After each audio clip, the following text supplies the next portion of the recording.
अस्सलाम वालेकुम नाजरीन, मुझे कहते हैं नोमान खान और आप देख रहे हैं नोमान स्पीक्स ऑफिशियल। ईरान के हवाले से एक ऐसी खबर आ रही है कि जिसको देखकर यूं लगता है कि शायद ईरान के अंदर से ही बगावत होना शुरू हो जाएगी।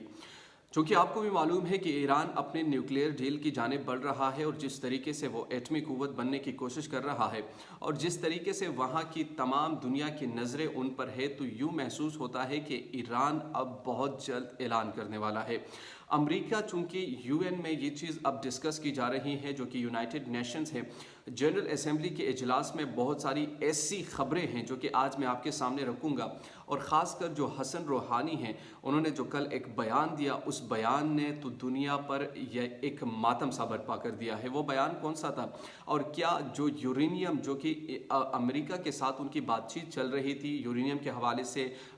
एटमी मकदार के हवाले से, क्या उस पर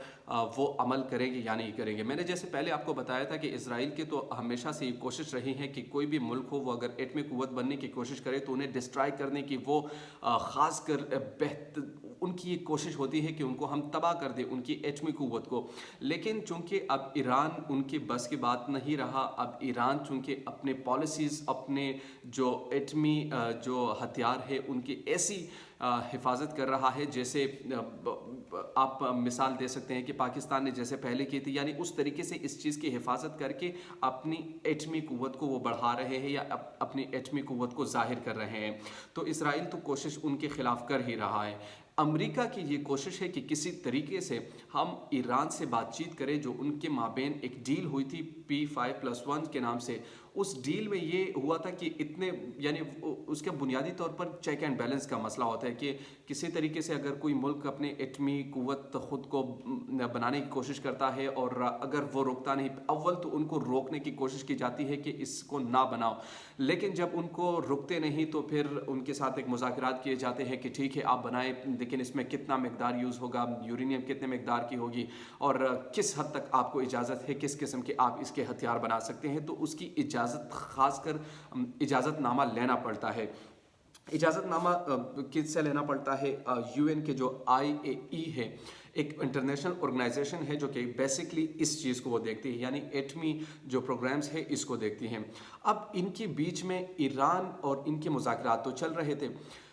ये हर महीने में 3 मरतबा चेक करते हैं कि आपका जो प्रोग्राम है वो किस हद तक जा रहा है, क्या वो एक्सीड तो नहीं कर रहा, यानी इंटरनेशनल वॉच डॉग का जो एक किरदार है वो अदा कर रहा होता है। तो इस हवाले से 21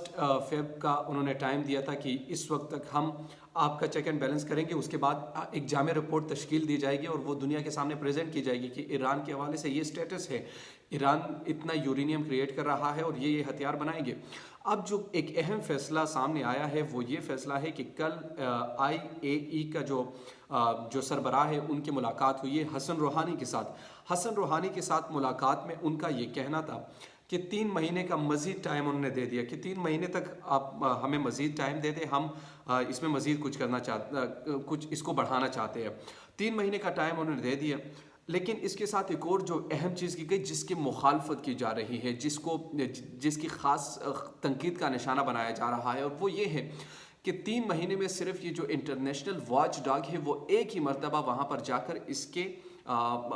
इसका जायज़ा लेंगे। यानी पहले महीने में 2 मरतबा, 3 मरतबा, 4 मरतबा इस तरह का जायज़ा लिया करते थे, लेकिन अब क्या होगा, अब एक मंथ में एक मरतबा वो जाएंगे और इस चीज़ का जायज़ा लेंगे। तो इस पर ख़ास रिएक्शन आया किसकी जानिब से? यूएन की जनरल असेंबली के स्पीकर की जानिब से, और उन्होंने कहा है कि जो आपने ये बड़ा फ़ैसला ख़ुद कैसे लिया, आपने ये फ़ैसला किसके मशवरे से लिया, आपने किसके साथ मशवरा किया, आपने इंटरनेशनल ऑर्गेनाइजेशन और एक प्रेसिडेंट के माबेन इस किस्म का ये बड़ा फ़ैसला जो कि दुनिया पर इफ़ेक्ट हो सकता है, जो कि दुनिया के लिए ख़तरा है, जो कि दुनिया के लिए इस चीज़ में बड़ी इंटरेस्ट है, तो इसका इम्पेक्ट जो होगा वो पूरी दुनिया पर होना है। तो ये 2 ममालिक कैसे कर सकते हैं, यानी इंटरनेशनल वॉच डॉग कैसे कर सकता है और एक मुल्क का सरबराह कैसे कर सकता है। تو اس نے یہ ریکمینڈ کیا کہ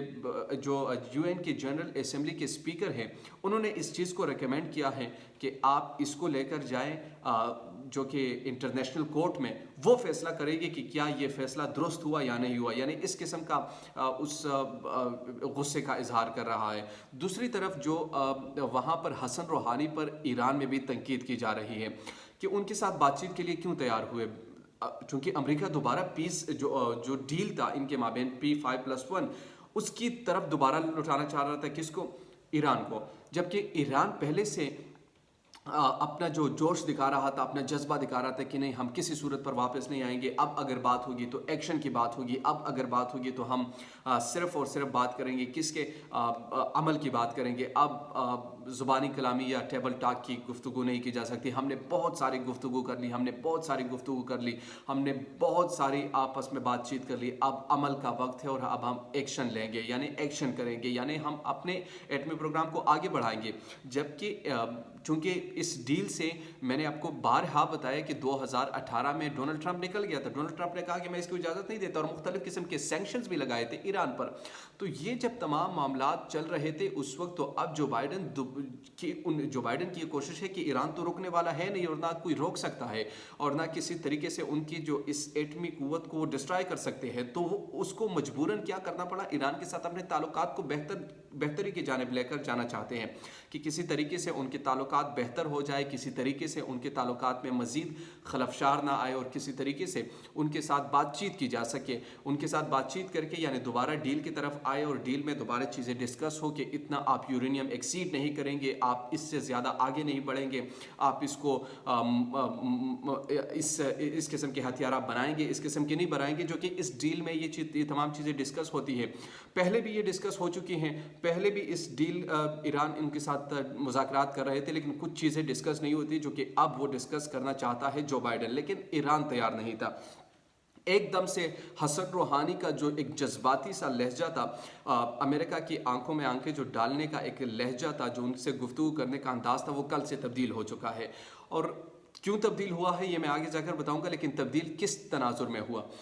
میں نے جس طرح پہلے آپ کو بتایا کہ 3 مہینے کا مزید ٹائم دے دیا انٹرنیشنل واچ ڈاگ کو کہ آپ آئے 1 مہینے میں ایک مرتبہ چیک کریں، اس کے جائزہ لیں، ہم کیا کر رہے ہیں، کتنے مقدار کا بنا رہے ہیں، کتنے مقدار کا یورینیم بنا رہے ہیں، کون کون سے ہتھیار بنا رہے ہیں۔ 3 مہینے کا ٹائم دیا، اور 3 مہینے میں 3 مرتبہ وہ چیک کریں گے۔ اچھا، اب اس چیز کو جنرل اسمبلی میں تو خاصا برہم ہوئے جو اسپیکر صاحب تھے، لیکن امریکہ اس چیز سے خوش ہے، انہیں کہا ٹھیک ہے،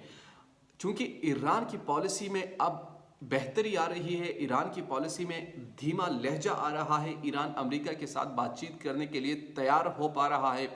تو جو بائیڈن اب ایران کے حوالے سے اپنا سافٹ کارنر دکھا رہے ہیں کہ ٹھیک ہے 3 مہینے مزید ایکسٹینڈ کرو، اس کو دیکھو، لیکن ساتھ ساتھ میں یہ چیز بھی ان کے سامنے رکھنا چاہ رہے ہیں کہ یار ایران کو کسی طریقے سے اس بات کے لیے بھی کنونس کرو، ایران کو کسی اس طریقے سے کنونس کرو کہ وہ آ کر ہمارے ساتھ بات چیت تو کرے اس ڈیل کے حوالے سے، کہ وہ اتنا ہم ایک چیز تو تعین کرے کہ اس سے آپ زیادہ ایکسیڈ نہیں کریں گے، تاکہ ایک لا تو بنے، ایک قانون تو بنے، ایک رول تو بنے۔ اور جب یہ رول، یہ قانون اور یہ بننے کی جب بات ہوگی تو پھر ڈیفینیٹلی ایران اس چیز کو فالو بھی کرے گا۔ لیکن پہلے ایران کی کوشش تھی کہ ہم امریکہ کے ساتھ یا اس کے ساتھ کوئی ایسی ڈیل کی بات دوبارہ نہ کی جائے، چونکہ اب ایکشن کا عمل ہے، ہم نے پہلی ڈیل کی تھی اسی پر ہم عمل کریں گے۔ اور کل ایک اور خبر بھی آئی کہ حسن روحانی نے کہا کہ ہم 60% تو یورینیم بنانے کا جو ہمیں پہلے سے ایک تو ٹارگٹ تھا، لیکن اگر ضرورت پڑی تو ہم اس کو مزید ایکسیڈ بھی کر سکتے ہیں، جو کہ یہ بھی ایک ایسا بیان تھا جس کے بعد اسرائیل میں بھی ایک آگ سی لگ گئی، اور اسرائیل نے کہا کہ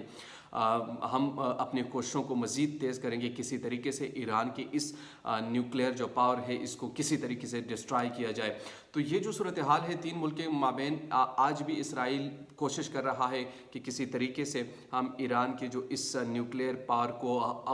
نہ صرف ڈسٹرائی کرے بلکہ ہمیشہ کے لیے نیست و نابود کرے، لیکن وہ اب تک ناکام رہے ہیں۔ दूसरी तरफ ईरान एक तरफ और पूरी दुनिया दूसरी तरफ, आजकल उनकी वो हैसियत बन चुकी है। यानी ईरान के जो आजकल हैसियत है, ख़ासकर जिस तरीके से तमाम ममालिक के माबेन, अब वो ममालिक ख़ासकर जिन पर अमेरिका ने पाबंदियाँ आयद की थी डोनाल्ड ट्रंप के दौर में, वो अब मज़ीद पावरफुल बनते जा रहे हैं, उनमें बहुत ज़्यादा बेहतरी आ रही है, उनमें बहुत ज़्यादा यानी पावरफुल बनते जा रहे हैं। और अगर वो ममालिक जो है आपस में बैठ कर एक दूसरे के साथ मिलकर अगर एक कोलेशन बनाते हैं, एक दूसरे के साथ एक ग्रुप बनाते हैं और एक आपस में ट्रेड करते हैं, तो ये